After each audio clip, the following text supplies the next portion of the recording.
Hello everyone. It is a great pleasure to be able to present at this unusual cardiac conference. The title of our presentation is Hope in Perturbanism, written by myself, Justyna, Karakiewicz, Jose Rafael Holguin, and Thomas Kvan. I would like to start with the quotation by Colombina and Wigley. The humans might be the only species to have systematically designed its own extension and seem to be getting closer to accomplishing the goal. However, the fundamental assumption in this conference is that human action in creating and modifying our constructed environments can be resought and made better for the environment. So there is a hope. But where is better to conduct research on this subject than Galapagos Islands, where humans and animals live very happily together. Those of you who are not familiar with Galapagos, I'll point out the location. So the Galapagos Islands are located about 1,000 kilometers from Ecuador, and they are located more or less on equator. In this paper, we reflect on the work that we carry out in the past 5 years in Galapagos Island with collaboration of researchers from University of Melbourne, University of San Francisco de Quito, Santa Fe Institute, University of Chicago, Bartlett University College, and Galapagos Science Center on Galapagos Island. The city in Galapagos that we're particularly interested and where our research was conducted is Puerto Baquerizo Moreno, located on San Cristobal Island, as you can see on this map. We would like to illustrate how small perturbation, disturbances within urban system can lead to change, not only within urban form, but also in the citizen environmental awareness, and how these in turn can lead to positive changes in their environment. But how to introduce the appropriate change without causing greater damage?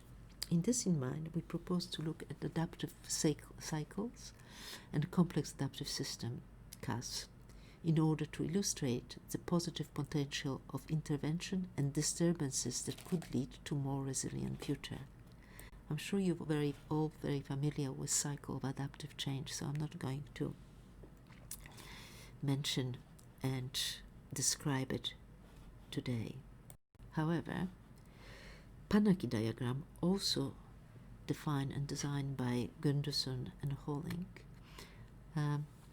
uses cycle of adaptive change in a slightly different way. The concept of Panacky provides a framework that characterizes complex adaptive system of people, nature as dynamically organized and structured within and across scales of space and time.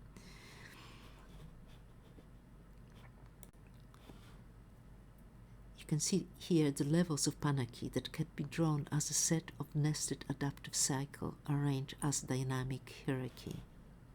So we use this model and we put the environment as a top cycle, the slowest and the biggest and slowest changing. In the middle, we put urban structure, and right at the bottom, the noosphere. The noosphere is basically what's happening within our brain, our value system, and our possible innovations. We are becoming increasingly aware that application of CAS, complex adaptive system, not only help us to understand resilience of our city, but also can give us some indication of where and how to introduce disturbances into the system in order to stimulate change. The theory enhances understanding of the role of innovation and creation of novelty within a complex adaptive system. In order to find the best location for our disturbances, we started our work by mapping all the empty sites and sites with half-finished buildings. The half-finished buildings are very common in Galapagos Island, and here people can adapt to the change, build something slowly, depending on the need and their financial situation. We sorted them out according to their ability to transform and adapt. We map also the location of all the services, restaurants, hotel, and other tourist accommodation. We collected data on pedestrian and vehicle movement in order to establish the most suitable site for our perturbation. We established possible connection between a variety of different functions, for example, how recycling water from the laundry can be used in hydroponic and aquaponic gardens, and how hydroponic and aquaponic garden can support restaurants by provision of food and fresh product. We apply that into our Panaki model, and this is diagrammatic representation of urban form, environment, and noosphere. I go step by step how we have created that diagram. So in here in stage 1, the red arrows indicate the pressure from the environment, and the bottom layer is what's happening within noosphere. The middle one is self-explanatory, is the urban structure. Please treat these diagrams as diagrams and not what actually is happening within the city. So, in first stage, urban forms start to experience some pressure from the environment in order to promote more sustainable living within urban domain. Ideas start to develop in noosphere, based on the idea that the system requires constant perturbation in order to enrich themselves and become more resilient. In step 2, pressure from the environment and introduction of new legislation creates opportunity for innovation or perturbation to be inserted into existing urban structure. This perturbation not only positively affects urban form, but also allows for change of norms and value with noosphere. In step 3, innovation continues to perturbate existing urban structure, leading to increase in population growth, increase in existing network, and interaction between various components. New innovations start to appear in both urban structure and noosphere. System of values and norms continue to change. In next stage, stage 4, urban form continued to undergo transformation. Changes in norms and set of value lead to more innovation. Urban form starts to have positive effect on their environment. More loose networks are creating, facilitating information exchange. As you can see here, the green arrows going up means that urban form started to have positive effect on the environment. An urban form in this stage keeps transforming and having positive effect on the environment and also on noosphere.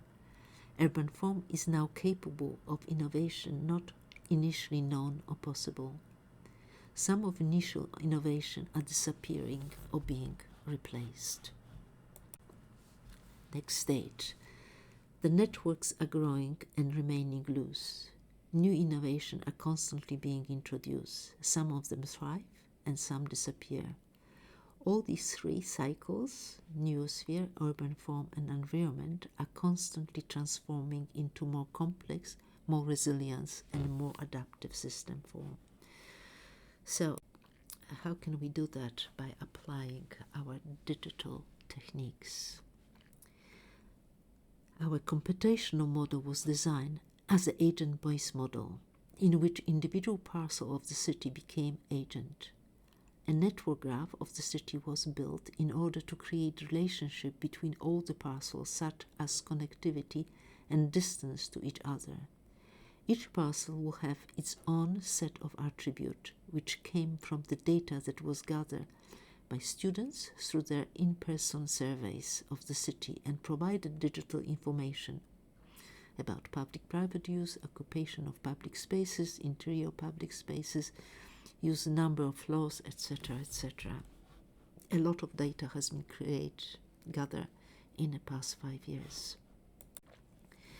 The model was then programmed to work as cellular automata model in which agents change their attributes based on the relationship to their closer neighbor and previous states. In this way, students could create their own logic and rule sets to define what would happen to a parcel if conditions around it change. By having this framework in place, interaction of urban change could be introduced that would allow for bottom-up gradual change over time to happen in the city. After determining the best sites for perturbation take place, the next steps was to design best possible perturbation to happen on the particular site. As always, we rely on data and work which has been done by us and students previously.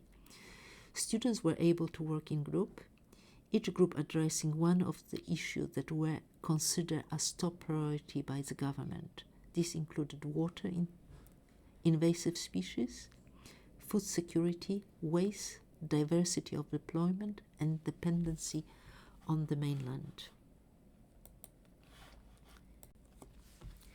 One of the perturbations proposed that was introduced was hydroponic and aquaponic growth kit on certain parcels of the city, which over time would increase income and reduce demand on water. A higher demand of water in neighborhood will initiate a creation of decentralized greywater treatment facilities that would supply this demand. It would allow the local population different form of employment and create opportunity for innovation and experimentation to take place. Now I'm going to show you some of simulation of what happened and what will happen not only if demand of the water decreases, but how demand of the water decreases with increase of our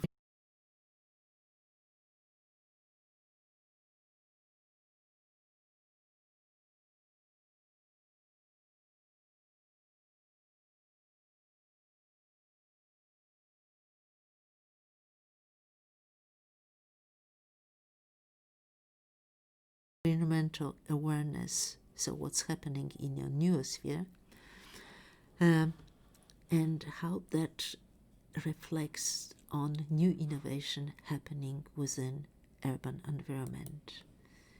And here you can is energy, how provision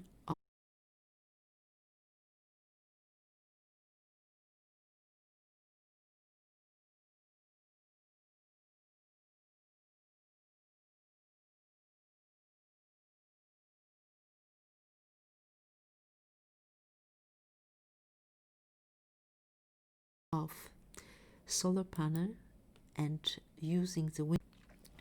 The next one is the food. At this stage, today, Galapagos relies heavily on import of food from mainland. With import food from the mainland, also invasive species can be introduced to the island, which is very damaging. What agriculture areas produces at the moment on Galapagos Island are only for local consumption, because, and furthermore,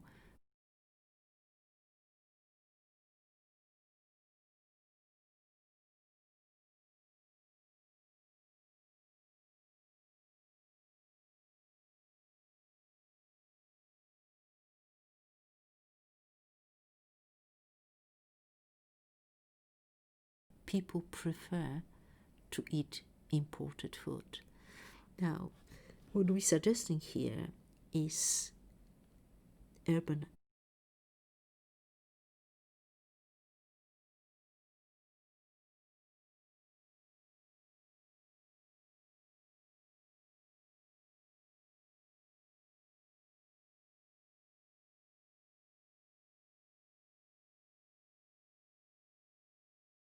farming using aquaponic and hydroponic is to do with waste. Now,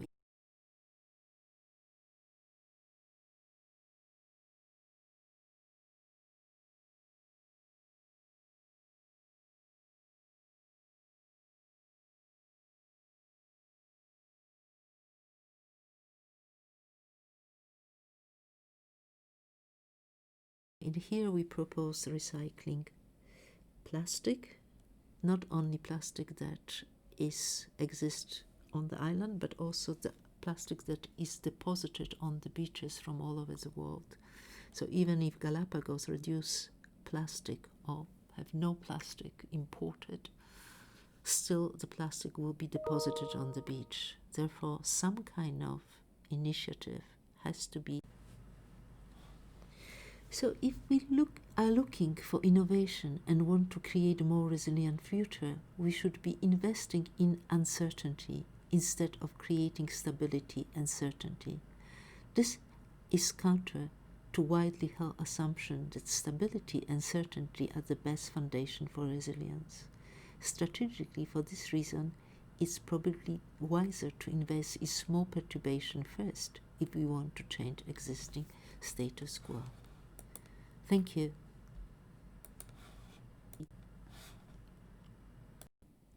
Introduce in the urban form in order to deal with recycling plastic, and not only recycling plastic but also organic waste and paper waste, glass, etc.